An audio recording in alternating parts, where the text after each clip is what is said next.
ज्यादा धन कमाना जरूरी है, लेकिन ज्यादा धन कमाने के साथ साथ भाई माँ बाप को ये जरूर ध्यान देना चाहिए कि वो अपने बच्चों को कैसे संस्कार दे रहे हैं, वो कैसे अपने बच्चों को बढ़ा कर रहे हैं। कहीं ऐसा तो नहीं कि जो वो कमा रहे हैं, जो मेहनत कर रहे हैं, जो मशक्कत कर रहे हैं, वो जाया जा रही है। भाई आमतौर पर हम लोग अपने बच्चों को अच्छी एजुकेशन तो दे देते हैं, चाहे वो पढ़े चाहे ना पढ़े, लेकिन हम पूरी कोशिश करते हैं कि उन्हें अच्छे स्कूल में एडमिशन मिल जाए, अच्छे सब्जेक्ट से वो पढ़ें, उसके लिए दिन रात हम मेहनत करते हैं। लेकिन क्या वो बच्चे अच्छे संस्कार भी अपने अंदर ग्रहण कर रहे हैं?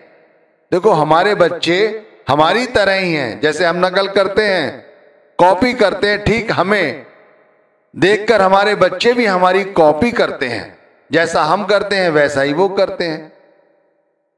यदि हम सत्संग जाते हैं तो हम बच्चों से कहते हैं तुम भी सत्संग चलो, तो सप्ताह के सप्ताह तो नहीं जाते वो बच्चे, लेकिन वो भंडारे में जरूर जाते हैं, क्योंकि बच्चे खाने पीने के शौकीन हैं।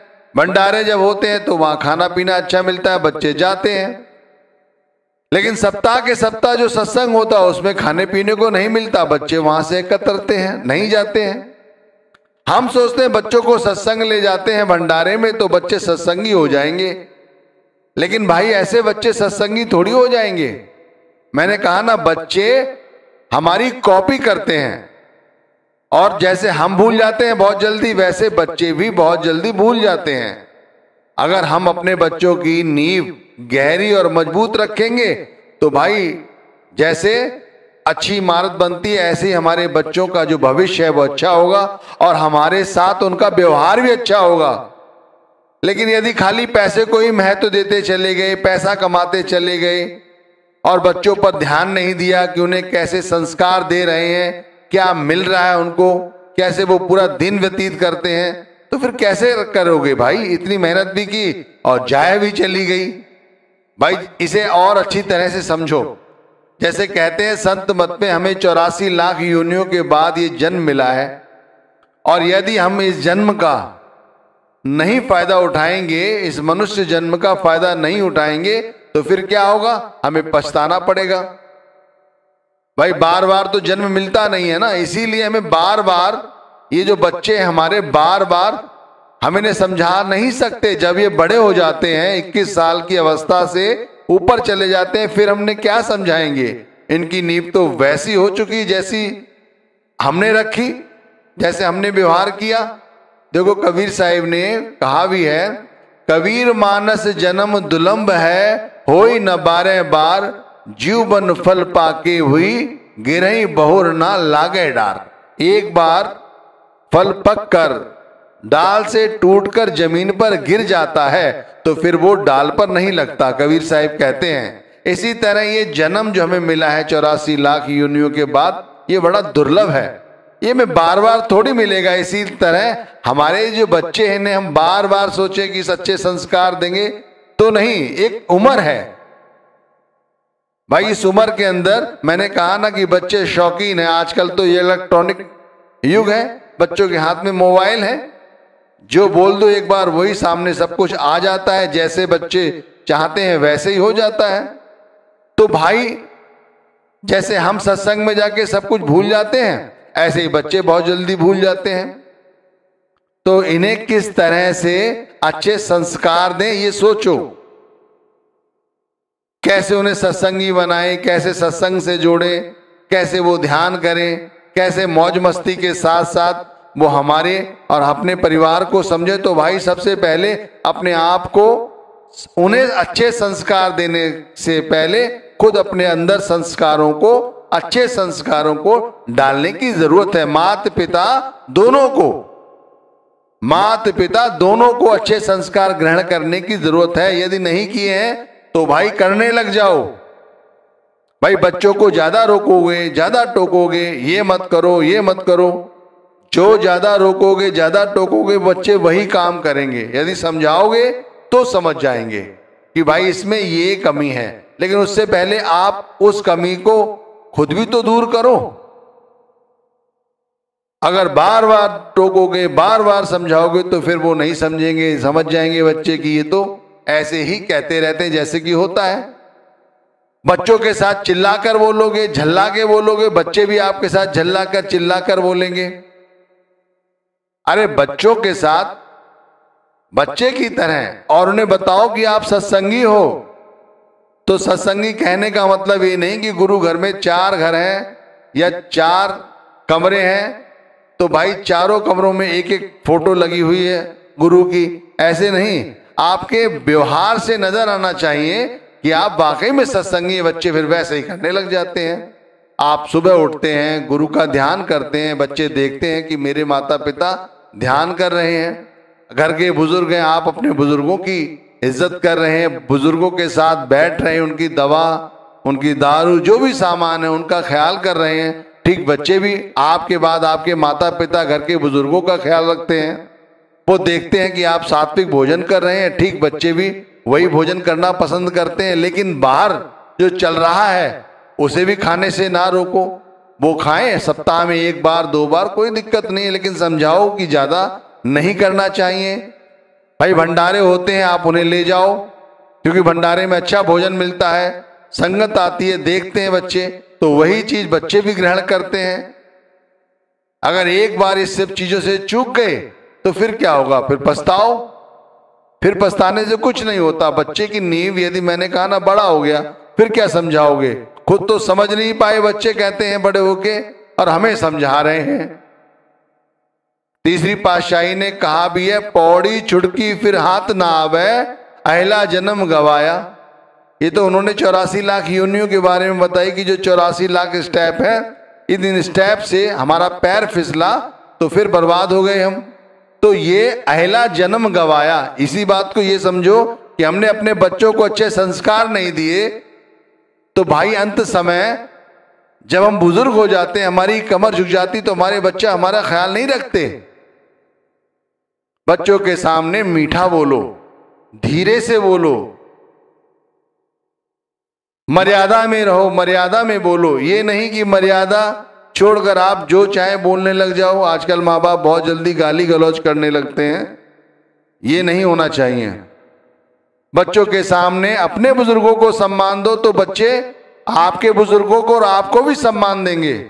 घर में आने वाले अतिथियों को अच्छी तरह से सत्कार करना सिखाओ, बोलना सिखाओ, खासकर भंडारे से जरूर जोड़ना सिखाओ। इन्हें बताओ कि गुरु परमेश्वर क्यों है, क्यों परमेश्वर है, मौला आदमी बनाया, कैसे आदमी बनाया, उन्हें अच्छी कहानियां सुनाओ। अच्छे संस्कार का मतलब अच्छी अच्छी बातें सिखाओ। जब हम छोटे थे तो याद है, हम नाना नानी के घर जाते थे तो नाना नानी हमें कहानी सुनाते थे। इसी तरह अपने बच्चों को कहानी के रूप में सत्य की कथा सुनाओ, नाम की कथा सुनाओ, जिस तरह से बच्चे उससे जुड़ सकें। कहते हैं कबीर साहिब, साहिब के दरबार में कमी कहोगी नाही, बंदा मौज ना पावह चूक चाकरी माही। अरे वो साहिब के दरबार में यानी कि उस परमात्मा के दरबार में किसी चीज की कमी नहीं है। अगर कमी है तो हमारी है कि हम सही तरह से चाकरी नहीं कर पाते। हमने तो सिर्फ ये समझा है कि धन कमा लिया, मेहनत कर ली, लोगों के गले काट के धन इकट्ठा कर लिया, अब हमारा बच्चा MBA कर लेगा, MBA कर चुका है, डॉक्टर कर लेगा, डॉक्टरी बन जाएगा, वकील बन जाएगा, ये कर लेगा। अरे भाई कर भी लेगा तो तुम्हें क्या फायदा होगा?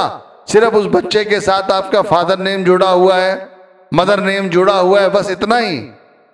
अरे बच्चा इतना ना भी बन पाए, माना छोटा सा कारोबार ही करता हो, लेकिन सुबह शाम आकर आपकी दवा दारू के बारे में पूछे, आपके घर के ख्याल रखे, आपके साथ जो लोग जुड़े हुए हैं उनका ख्याल रखे, तो समझो कितनी बड़ी बात है। लेकिन हम तो ये सोचते हैं कि नहीं, धन कमा लिया, सब कुछ हो गया। बच्चों को सबसे पहले उन्हें बताओ कि वो क्यों बच्चे हैं और किस तरह से इस तरह अगर जीवन जीते रहे तो कुछ नहीं बनेगा।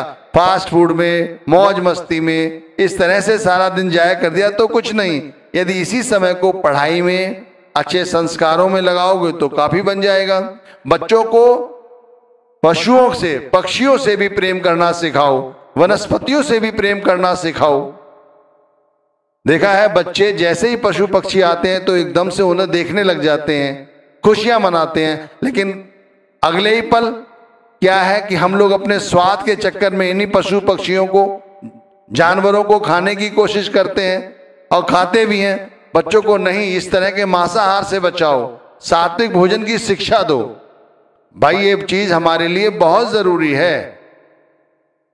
परमात्मा के यहां सब कुछ देखा जाता है, तो हमें यह भी देखना चाहिए, हमें यह भी समझना चाहिए कि परमात्मा ने हमारे साथ जो लोग जोड़े हैं, जो हमारा घर परिवार है, जिनके लिए हम सारा दिन मेहनत मशक्कत करते हैं, जिनके लिए हमारी जो जिम्मेवारी है केवल धन कमाने की जिम्मेवारी ही नहीं है। भाई सुबह जब बच्चा काम पे जाता है, हम काम पे जाते हैं और शाम को आते हैं, अपने बुजुर्गों के पास बैठते हैं, हमारे सर पर हमारी माँ, हमारे पिता हाथ फेर दें, चाहे हमारी आयु कुछ भी हो, तो हमारे लिए कितना अच्छा होता है, सुखद होता है, कितना सुखद अनुभव है। आप सोचो यही आपके साथ भी हो तो कितना अच्छा होगा। लेकिन क्या ऐसा होता है? अनगिनत ऐसी जीवात्माएं हैं जिन्होंने नामदान लिया हुआ है, जो दिन रात नाम की माला जप रहे हैं, लेकिन बच्चों को अच्छे संस्कार नहीं दिए। आज बच्चे उनकी कद्र नहीं करते। देख लो वृद्धाश्रम में किस तरह भीड़ लगी हुई है। यदि बच्चों को अच्छे संस्कार दिए होते तो शायद ये सब करने की जरूरत नहीं होती। शिक्षा जरूरी है तो इसलिए संस्कार भी जरूरी है। अच्छे संस्कार मिल गए तो भाई जीवन जीना आसान हो जाता है। फिर क्या थोड़े से में भी गुजारा हो जाता है, ज्यादा की जरूरत नहीं है, थोड़े से भी गुजारा हो जाता है। और अच्छे संस्कार नहीं दिए तो बहुत सारा धन भी इकट्ठा कर लिया तब भी कोई फायदा नहीं। भाई आपके 4 बेटे हैं, 4 में 3 आपकी बात ही नहीं मानते, तो क्या आप उन्हें अपना बच्चा कहते हैं? उनका नाम आते ही आपके मन में गिलानी आ जाती है। जबकि उन चारों में एक बच्चा आपकी बात मानता है, आपका कहना मानता है, तो उसके लिए प्रेम होता है, प्रेम पनपता है। तो सारे क्यों नहीं मानते? आप सारों को अच्छे संस्कार दीजिए। धन ज्यादा कमाना जरूरी है, लेकिन धन के साथ साथ परिवार को समय देना भी जरूरी है। अच्छा परिवार के साथ समय दोगे तो सब कुछ बन जाएगा। सप्ताह के सप्ताह बच्चों को सत्संग से जोड़ने की कोशिश करो। घर में रहो तो खुद मीठा बोलो, धीरे से बोलो, प्रेम भरी वाणी बोलो, जरूरत पड़ने पर बोलो। ठीक बच्चे वैसे ही करते हैं, जैसे हम कॉपी करते हैं बच्चे भी हमारी उसी तरह से कॉपी करते हैं। जैसे हम खाने पीने के शौकीन हैं, बच्चे भी हमारे खाने पीने के शौकीन हैं। तो इसलिए उन्हें ये समझाओ कि क्या खाना चाहिए क्या नहीं। अब घर से मिसेज ने, पत्नी ने टिफिन दे दिया खाने का, जब शाम को लौट के आए देखा खाना ज्यों का त्यों रखा हुआ है। वो पूछते हैं क्यों नहीं खाना खाया बच्चों के सामने? आप कहते हैं हमने बाहर खा लिया, ऑफिस में 4 लोग ये ले आए थे। ये दिनचर्या चलो एक बार होती देखी जाती, महीने में कम से कम 8 से 10 बार होती है। बच्चे भी ठीक वैसा ही करते हैं। खाना आप देते हैं स्कूल के लिए, वो बाहर जाके कैंटीन से खाना खाते हैं, उन्हें बाहर का खाना अच्छा लगता है। धीरे धीरे यही सिलसिला बढ़ता चला जाता है। फिर आप कहते हैं कि घर के खाना ही बच्चे नहीं खाते, फास्ट फूड ज्यादा पसंद करते हैं। तो अच्छे संस्कार दीजिए। धर्म के साथ साथ, भक्ति के साथ साथ अच्छे संस्कार की जरूरत है।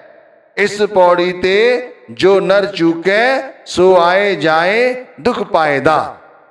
गुरु अर्जुन देव महाराज जी ने कहा इस पौड़ी ते, इस पौड़ी के मतलब ये 84 लाख स्टेप हैं। इस पौड़ी से जिसका पैर फिसल जाता है वो फिर नीचे आ जाता है, फिर से दोबारा से मेहनत करनी पड़ती है। मैं कहता हूं मिली नर दे ये तुमको, स्वामी जी महाराज वाली बात। तो भाई इस जन्म में ये जो काम धंधे हैं, भक्ति के साथ साथ जो हमारी जिम्मेवारियां हैं वो भी हमें पूरी करनी चाहिए। हमें अपना काम बनाना है। मिली नर दे ये तुमको, बनाओ काज कुछ अपना। काज का मतलब ये नहीं है कि केवल धन कमाते रहे या केवल नाम की भजन बंदगी करते रहे और बच्चों के अच्छे संस्कार नहीं दिए। अरे संस्कार दो, उन्हें समझाओ क्या अच्छा है क्या बुरा है।